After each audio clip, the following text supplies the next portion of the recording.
முன்னாள் ஜனாதிபதியான ரணில் விக்ரமசிங்க அவர்கள் கைது செய்யப்பட்டிருந்தார். அதன் தொடர்ச்சியாக பிணையிலே விடுவிக்கப்பட்டிருந்தார். இது அனைவரும் அறிந்தது.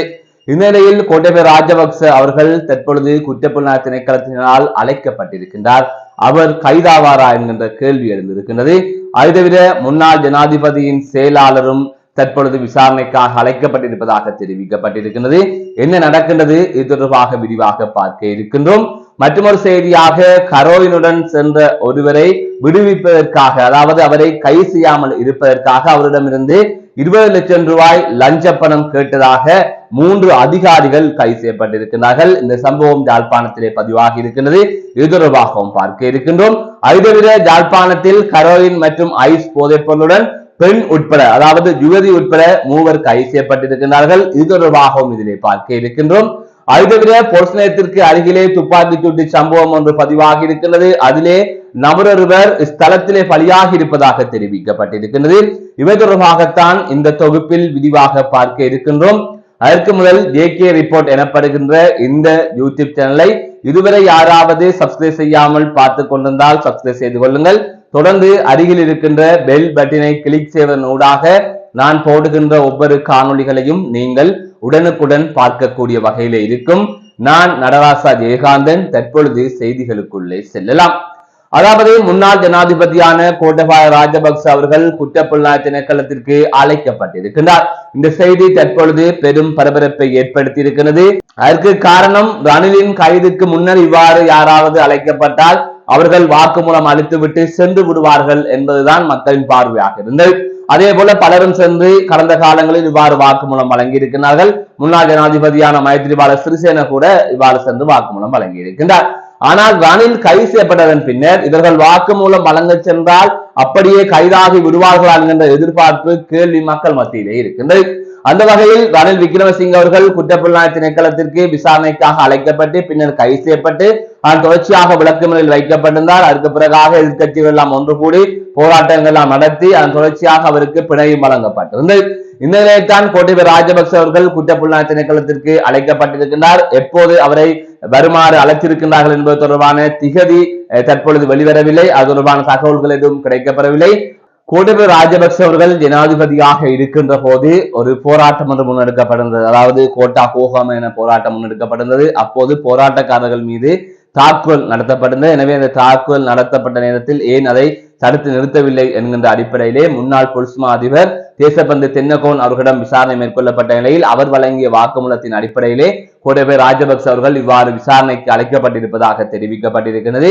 எனவே அவர் குற்றப்புலனாய்வு திணைக்களத்தில் முன்னிலையாக இருப்பதாக கூறப்படுகிறது. ஒருவேளை அந்த சந்தர்ப்பத்தில் அவர் கைதாவாரா இல்லையா என்கின்ற பல்வேறுபட்ட கேள்விகளும் ஊகங்களும் எழுப்பப்படுகின்றன. இந்நிலையில் முன்னாள் ஜனாதிபதியின் செயலாளரான சமன் ஏக்கநாயக்க அவர்களும் இவ்வாறு விசாரணைக்கு அழைக்கப்பட்டிருப்பதாக தெரிவிக்கப்பட்டிருக்கிறது. அவர் எதிர்வரும் 2ஆம் தேதி அழைக்கப்பட்டிருப்பதாக கூறப்படுகிறது. குற்றப்புலனாய்வு திணைக்களத்திற்கு வாக்குமூலம் வழங்க வருமாறு அவருக்கு அழைப்பு விடுத்திருக்கிறார்கள். இந்நிலையில் அவரின் அழைக்கப்பட்டார் என்று சொன்னால் ஏற்கனவே இருந்த அந்த பிரச்சனை சம்பந்தமாகத்தான், அதாவது ரணில் விக்ரமசிங்க அவர்கள் வெளிநாட்டு பயணத்திற்கு அரச நிதியை தவறாக பயன்படுத்தினார் என்ற குற்றச்சாட்டின் அடிப்படையில் அவர் கைது செய்யப்பட்டிருந்தார். எனவே அது தொடர்பாக வாக்குமூலம் பெறுவதற்காகத்தான் இவ்வாறு முன்னாள் ஜனாதிபதியின் செயலாளரான சமன் ஏக்கநாயக்க அவர்கள் இவ்வாறு குற்றப்புலனாய்வு திணைக்களத்திற்கு அழைக்கப்பட்டிருப்பதாக தெரிவிக்கப்பட்டிருக்கிறது. இது தொடர்பான செய்தியும் வெளிவந்திருக்கின்றது. மற்றொரு செய்தியாக லஞ்சம் பெற முயன்ற அல்லது லஞ்சம் கேட்ட சங்கானை மதுவரி திணைக்கள அலுவலக அதிகாரிகள் 3 கைது செய்யப்பட்டிருப்பதாக தெரிவிக்கப்பட்டிருக்கிறது. சினிமா பாணியில் இந்த சம்பவம் பதிவாகி இருப்பதாக கூறப்படுகின்றது. ஜாழ்ப்பாணம் மாதகல் பகுதியில் கரோயினுடன் ஒருவர் பிடிபட்டிருக்கின்றார். அதாவது மதுவரி திணைக்கள அதிகாரிகளால் இவ்வாறு பிடிபட்டிருக்கின்றார். அப்போது அவரை கைது செய்யாமல் இருப்பதற்கு பேரம் பேசப்பட்டதாக கூறப்படுகிறது. 30 லட்சம் வரை அந்த கரோயினுடன் பிடிபட்ட நபரிடம் கேட்டதாக கூறப்படுகிறது. அதாவது லஞ்சமாக கேட்டதாக தெரிவிக்கப்பட்டிருக்கின்றது.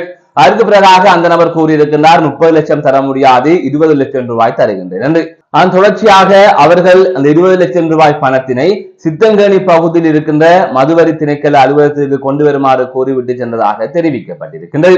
இந்த நிலையில் அந்த கரோயினுடன் பிடிபட்ட நபரின் தரப்பினர் இது தொடர்பாக காங்கேசந்துறை குற்றப்புலனாய்வு திணைக்கள அதிகாரிகளுக்கு தெரிவித்திருக்கிறார்கள். அதன் தொடர்ச்சியாக அந்த போதைப் பொருள் வைத்திருந்த நபரின் தரப்புகள் லஞ்சத்தை கொடுப்பது போன்று அங்கு சென்றிருக்கின்றார்கள். அவ்வாறு ஒரு பாசாங்கு காட்டியிருக்கிறார்கள். அந்த சந்தர்ப்பத்தில் குற்றப்புலனாய்வு திணைக்கள உத்தியோகத்தர்கள் அல்லது அதிகாரிகளும் அந்த இடத்துக்கு சென்றிருக்கிறார்கள். அந்த சந்தர்ப்பத்தில் தான் இவ்வாறான நிலையில்தான் மதுவரி திணைக்கள அதிகாரிகள் மூவரை அவர்கள் கைது செய்ததாக தெரிவிக்கப்பட்டிருக்கிறது.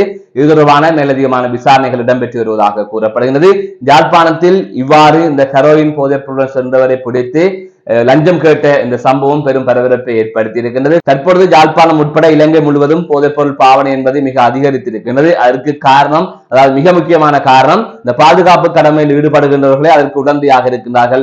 அவர்கள் தங்களுக்கு பணம் வேண்டும் என்பதற்காக இதனை ஊக்குவிக்கிறார்கள், அவருடன் பணத்தை வாங்கிக் கொண்டு இவர்களை விடுகின்றார்கள் என்று பல்வேறுபட்ட குற்றச்சாட்டுகள் முன்வைக்கப்பட்டு வருகின்றது. அந்த வகையில் தான் இவ்வாறு லஞ்சம் வாங்க முயன்ற மூவர் அதிரடியாக கைது செய்யப்பட்டிருக்கிறார்கள். இந்த சம்பவம் பரபரப்பை ஏற்படுத்தி இருக்கின்றது.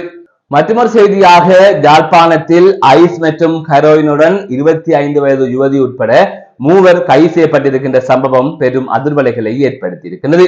யாழ்ப்பாண போலீசாருக்கு கிடைத்த ரகசிய தகவலின் அடிப்படையில் யாழ்ப்பாணம் கொக்குவில் பகுதியில் வைத்தே இவ்வாறு மூவர் கைது செய்யப்பட்டிருப்பதாக தெரிவிக்கப்பட்டிருக்கிறது. 2 இளைஞர்கள் ஒரு யுவதி என்று மூவரை இவ்வாறு கைது செய்யப்பட்டிருக்கிறார்கள். 9 கிராம் ஐஸ் மற்றும் ஹெரோயின் போதைப் பொருளுடன் இவர்கள் கைது செய்யப்பட்டிருப்பதாக தெரிவிக்கப்பட்டிருக்கிறது. கைது செய்யப்பட்ட நபர்களை நீதிமன்றத்தில் முன்னிலைப்படுத்துவதற்கான நடவடிக்கைகள் மேற்கொள்ளப்பட்டு வருவதாகவும் இது தொடர்பான மேலதிகமான விசாரணைகள் மேற்கொள்ளப்பட்டு வருவதாகவும் நேற்றைய தினம் மாலை வெளியான செய்திகளிலே குறிப்பிடப்பட்டிருக்கின்றது. மற்றொரு செய்தியாக, இன்றைய தினம் காலை வேளையில் ஒரு துப்பாக்கிச்சூட்டு சம்பவம் ஒன்று பதிவாகி இருப்பதாகவும் அதிலே நபரொருவர் கொலை செய்யப்பட்டிருப்பதாகவும் தெரிவிக்கப்பட்டிருக்கின்றது.